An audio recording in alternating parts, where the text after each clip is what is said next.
एक American psychological thriller movie shattered, जो कि हाल ही में 22 में रिलीज हुई है। एक यंग और वेल्दी बिजनेसमैन क्रिस डेकर अपने खाने का कुछ सामान लेने के लिए एक सुपरमार्केट में आता है, जहां पर वो एक यंग और ब्यूटीफुल लड़की को देखता है जो उसको हाय करती है और कहती है कि मैं कंफ्यूज हूँ कि कौन सी वाइन लूं, क्या तुम मेरी हेल्प कर सकते हो। क्रिस एक जेंटलमैन की तरह इस लड़की की वाइन बाय करने में हेल्प कर देता है। इसके बाद में ये लड़की स्टोर से बाहर चली जाती है। जब क्रिस स्टोर के बाहर आता है तो उसको पता लगता है कि लड़की की ओला उबर कैंसिल हो चुकी है, इसलिए क्रिस इस लड़की को अपने साथ चलने को कहता है कि मैं तुम्हें छोड़ दूंगा। ये लड़की अपना नाम स्काई बताती है। स्काई अपनी फीमेल फ्रेंड के साथ एक रेंटेड रूम में रहती है, लेकिन फिलहाल स्काई का अपनी फीमेल फ्रेंड से झगड़ा हुआ है, इसलिए वो अपने घर पे नहीं जाना चाहती। तो क्रिश उसको कहता है कि तुम मेरे घर चलो, और ये दोनों क्रिश के घर पे आ जाते हैं। स्काई क्रिस का घर देख के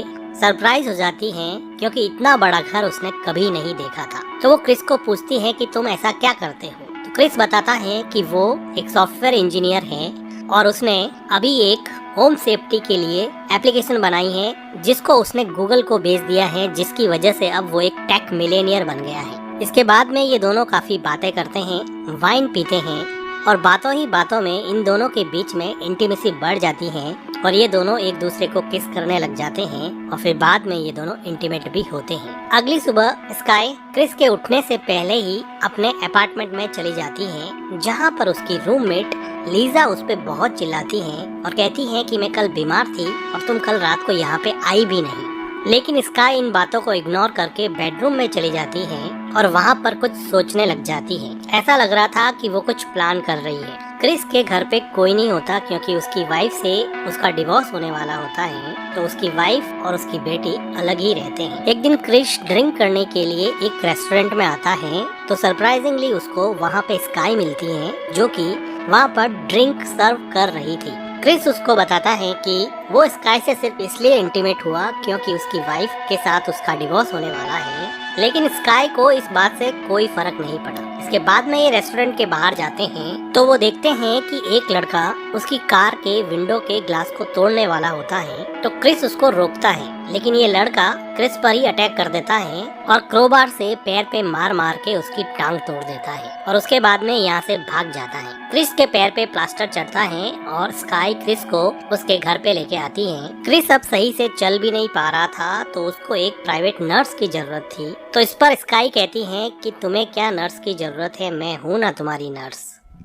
तो इस पर क्रिस पूछता है कि तुम्हारी क्वालिफिकेशन क्या है। तो स्काई कहती है कि मैं वो कर सकती हूँ जो तुम्हारी नर्स कभी नहीं कर सकती, और उसके बाद में ये दोनों एक दूसरे को किस करते हैं। क्रिस स्काई को कहता है कि तुम्हें नर्स का काम करना ही है, तो तुम कुछ दिनों के लिए यहाँ पे परमानेंटली शिफ्ट हो जाओ और अपने अपार्टमेंट से अपना सामान यहाँ पे ले आओ। क्रिस स्काई को अपने घर के सारे पासवर्ड भी बताता है ताकि वो आराम से आ जा सके। उसके बाद में स्काई अपने अपार्टमेंट जाती है और अपनी चीजें पैक करने लगती हैं। तो लीजा रोने लग जाती है कि तुम क्यों जा रही हो, मैं अकेली कैसे रहूंगी, तुम्हारे बिना इस दुनिया में मेरा कोई भी दोस्त नहीं है। तो स्काई लीजा को अपने पास बैठने के लिए कहती हैं और उसको कंसोल करती हैं, और वो कहती हैं कि वो यहाँ पे आती जाती रहेगी। इसके बाद में स्काई लीजा को किस करती हैं और उसको काम डाउन करने की कोशिश करती हैं।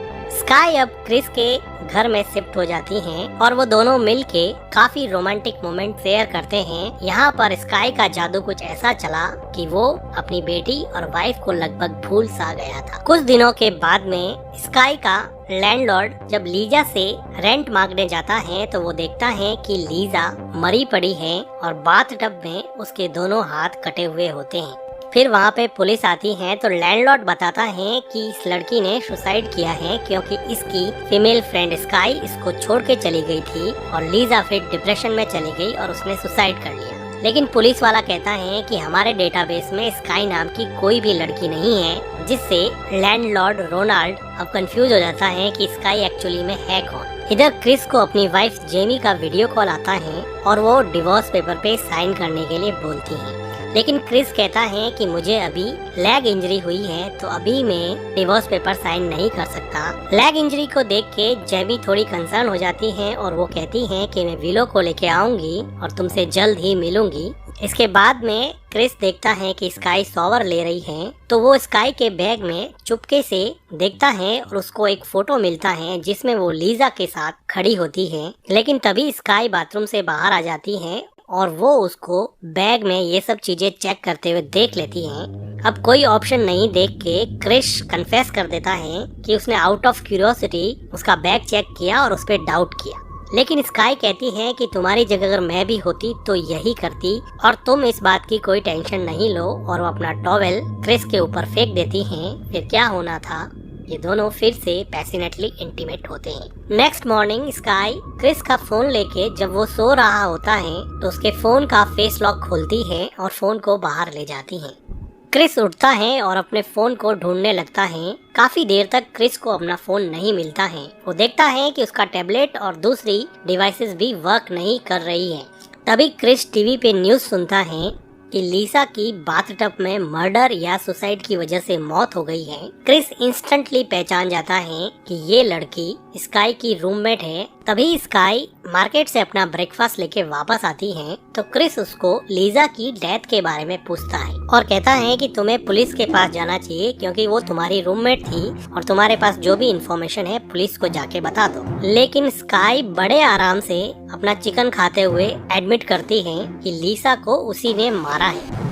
क्रिस को बेचारे को बिल्कुल भी विश्वास नहीं हो रहा कि ये लड़की क्या कह रही है। स्काई बताती है कि उसने लीजा से दोस्ती सिर्फ इसलिए की थी क्योंकि वो क्रिस के अपार्टमेंट पर नजर रखना चाहती थी। क्रिस का अपार्टमेंट लीजा के घर के बिल्कुल सामने था और वो टेलीस्कोप के थ्रू क्रिस पर नजर रखती थी और उसकी डेली एक्टिविटी को रिकॉर्ड करती थी, जिससे उसको पता लगा कि क्रिस एक बहुत बड़ा टेक मिलेनियर है। उसके घर पे कोई आता जाता नहीं है और वो एक ऑलमोस्ट लोनर आदमी है जिसको ट्रैप किया जा सकता है। इसलिए वो लीजा के घर से टेलीस्कोप के थ्रू क्रिस पर नजर रखती थी। अब लीजा उसके कोई काम की नहीं है और वो बार बार उसको परेशान कर रही थी, तो स्काई ने अब लीजा को भी मार दिया। क्रिस ये सब सुन के चकरा जाता है और क्रिस को कहता है कि अभी के अभी घर से बाहर निकल जाओ। लेकिन स्काई को कोई फर्क नहीं पड़ता और वो हंसती रहती है। क्रिस को लगा कि अब वो ट्रैप हो गया है, इसलिए वो वहाँ से भागने की कोशिश करता है। लेकिन स्काई के पास क्रिस का फोन होता है जिसमें सारे सिक्योरिटी सिस्टम्स के पासवर्ड वगैरह होते हैं, तो वो घर के सारे दरवाजे लॉक कर देती है और क्रिस अपना फोन लेने की कोशिश करता है। वो ज्यादा फाइट नहीं कर पाता क्योंकि उसकी लेग ऑलरेडी इंजर्ड थी और अब स्काई ने उसको एक इलेक्ट्रिक शॉक देके बेहोश कर दिया था। दूसरी तरफ स्काई का लैंडलॉर्ड जब अपने अपार्टमेंट की सफाई के लिए अंदर आता है तो उसको वही टेलीस्कोप मिलता है जिससे स्काई क्रिस के घर पे नजर रखा करती थी। वो टेलीस्कोप में देखता है तो किसी घर में उसको एक नेकेड लेडी योगा करती हुई दिखाई देती है, तो वो चेयर उठा के उसको देखने लग जाता है। दूसरी तरफ व्हील चेयर पे बैठे क्रिस से स्काई पूछती है कि तुम्हारे इंटरनेट बैंकिंग के पासवर्ड क्या हैं, लेकिन क्रिस उसको नहीं बताता है। तो वो एक ड्रिलर लाती है और उसके प्लास्टर हुए पैर में बहुत बड़ा होल कर देती है, जिसकी वजह से उसको बहुत दर्द होता है। इतने टॉर्चर के बाद क्रिस अपने पासवर्ड्स बता देता है और स्काई उसका सारा पैसा अपने अकाउंट्स में इंटरनेट बैंकिंग के जरिए ट्रांसफर कर देती है। स्काई का लैंडलॉर्ड रोनाल्ड टेलीस्कोप के जरिए देखता है कि वहाँ से क्रिस का घर बिल्कुल क्लियरली दिखाई देता है और उसी घर में वो स्काई को देखता है, जिससे उसके दिमाग में कुछ आइडिया आता है। इधर स्काई क्रिस के घाव साफ करके उसको थोड़ा प्रेजेंटेबल लुक देती है, क्योंकि स्काई चाहती थी कि कुछ ब्रोकर आके क्रिस से मिलके उसके पास जो कुछ भी बचा हुआ है उसको बेच दे और बाकी का बचा हुआ पैसा भी वो अपने साथ ले जाए। मौका देख के क्रिस भागने की कोशिश करता है और स्काई का गला दबाने लगता है, लेकिन स्काई क्रिस के सीने में सीजर से अटैक कर देती हैं। स्काई क्रिस को धमकी देती है कि अगर उसने कोऑपरेट नहीं किया तो वो उसकी फैमिली यानी उसकी वाइफ और उसकी बच्ची विलो को नुकसान पहुंचाएगी। इसके बाद में स्काई क्रिस के सारे गैजेट अपने पास रख लेती है और सारे सिक्योरिटी कैमरास को अनप्लग कर देती है और दीवारों पर लगी क्रिस की महंगी पेंटिंग्स की फोटो लेती है, क्योंकि वो इनको भी बेचने का प्लान कर चुकी थी। तभी क्रिस देखता है कि उसके घर की तरफ कोई आ रहा होता है। जब वो आदमी उसके घर पे आता है तो वो देखता है कि ये वही लड़का है। इसको समझ में आ जाता है कि ये भी स्काई से मिला हुआ है। स्काई उस आदमी को कहती है कि यहाँ पे पेंटिंग और बहुत सारी एक्सपेंसिव चीजें हैं जिनको बेचने के लिए कोई बायर चाहिए, तुम उसको ढूंढो। इसके बाद में स्काई पेंटिंग की डीलिंग के लिए घर से बाहर चली जाती है, तो पीछे स्काई का लैंडलॉर्ड इस घर पे नजर रख रहा होता है और वो क्रिस के घर में आ जाता है। घर में तोड़फोड़ करके घुसने की वजह से स्काई के पास सिक्योरिटी अलर्ट चला जाता है और उसको समझ में आ जाता है कि उसका लैंडलॉर्ड अब क्रिस के घर में घुस चुका है। इधर इस आदमी को क्रिस की बेबसी से कोई फर्क नहीं पड़ रहा था। वो क्रिस के मुंह से टेप हटाता है तो क्रिस कहता है कि तुम पुलिस को फोन कर दो, लेकिन रोनाल्ड कहता है कि मुझे पैसे दो या कुछ वैल्यूएबल दो, उसके बाद ही मैं तुम्हारी हेल्प करूंगा। तो क्रिस उसको कहता है कि दीवार पर लगी पेंटिंग पिकासो की है जो करोड़ों की है, उसको तुम ले जा सकते हो। तो रोनाल्ड पेंटिंग उठा लेता है और घर से बाहर जाने लगता है और वो क्रिस को कहता है कि मैं पुलिस को कॉल नहीं कर सकता क्योंकि मेरे पास फोन ही नहीं है, क्योंकि फोन से तो ब्रेन कैंसर होता है। और वो वहाँ से जाने लगता है, लेकिन तभी वो देखता है कि स्काई वापस आ गई है। रोनाल्ड स्काई को चाकू दिखाता है और वहाँ से ऊपर चला जाता है। स्काई क्रिस को व्हील चेयर पे बिठा के उसके मॉनिटर के सामने बिठा देती है ताकि वो उसको ट्रैक कर सके, और अब वो एक समुराई वाली तलवार उठाकर अपने लैंडलॉर्ड के पीछे चली जाती है और बीच बीच में वो क्रिस को भी ट्रैक कर रही थी। अब ऊपर जाकर स्काई अपने लैंडलॉर्ड को समुराई स्वॉर्ड से बार बार स्टैब करती है और उसको बुरी तरह से मार देती है। मौका देखकर पीछे क्रिस घर के बाहर जाने में कामयाब हो जाता है और वहाँ पर पड़ी एक मोटरसाइकिल के सहारे वहाँ से भाग जाता है। लेकिन थोड़ी देर बाद में क्रिस अपना बैलेंस खो देता है और वो अपनी बाइक से उछलकर एक कार के सामने गिरता है। अब कार चलाने वाला ये आदमी, जिसका नाम सेबेस्टियन होता है, क्रिस की मदद करता है, उसको कार में बिठाता है और उसको एक नंबर डायल करके देता है और कहता है कि तुम पुलिस से बात कर सकते हो। क्रिस फोन पर पुलिस को अपनी सिचुएशन बताता है, लेकिन थोड़ी देर बाद में जब कार अपनी डेस्टिनेशन पे पहुंचती है तो क्रिस देखता है कि वो उसका ही घर होता है और सामने खून से सनी हुई स्काई खड़ी होती है। वो जिस पुलिस से बात कर रहा था वो कोई और नहीं बल्कि स्काई ही थी। सेबेस्टियन क्रिस को घायल करके घर के अंदर लेके आता है और उसके बाद में वो स्काई को किस करता है। सेबेस्टियन अपने आप को इंट्रोड्यूस करता है और वो कहता है कि वो स्काई का फादर है और बचपन से ही उसने स्काई को ट्रेनिंग दी है कि अमीर लोगों को कैसे लूटना है, और ये दोनों मिलके अमीर लोगों को लूटते रहते हैं। उसी रात को क्रिस का दिल पूरी तरह से टूट जाता है जब वो कमरे में से स्काई और उसके स्टेप फादर सेबेस्टियन के बीच में इंटीमेट होने की आवाजें सुनता है, तो उसको रियलाइज होता है कि वो किस लड़की के चक्कर में पड़ गया था। थोड़ी देर बाद में क्रिस कमरे से बाहर आती है और क्रिस को कहती है कि तुम्हारे बैंक में बहुत सारा पैसा पड़ा है जिसको एक्सेस करने के लिए हमें तुम्हारे थंब प्रिंट की जरूरत पड़ेगी। इसके बाद में ये दोनों मिलकर क्रिस का थंब ही काट देते हैं। थोड़ी देर बाद में वहाँ पर क्रिस की वाइफ जेमी और उसकी बेटी विलो आ जाती हैं, क्योंकि फादर की लेग इंजरी के बाद में जेमी ने क्रिस को प्रॉमिस किया था कि वो विलो को लेकर उसके घर पे आएगी, तो उसको सब अजीब सा लगता है। जेमी की बेटी घर में आते ही अपने रूम में भाग के चली जाती है। तभी जेमी देखती है कि वहाँ पे फ्लोर पे ब्लड लगा हुआ है, तो विलो को आवाज लगाती है। काई विलो को लेकर बाहर आई है। जेमी कहती है कि तुम मेरी बेटी को छोड़ दो। काई विलो को छोड़ देती है तो जेमी पूछती है कि मेरा हस्बैंड कहाँ पे है, लेकिन तभी वहाँ पे सेबेस्टियन आ जाता है, जिसको देख के माँ बेटी और ज्यादा परेशान हो जाती है। सेबेस्टियन और स्काई मिलके इन माँ बेटी को इंजर्ड क्रिस के रूम में बंद कर देते हैं।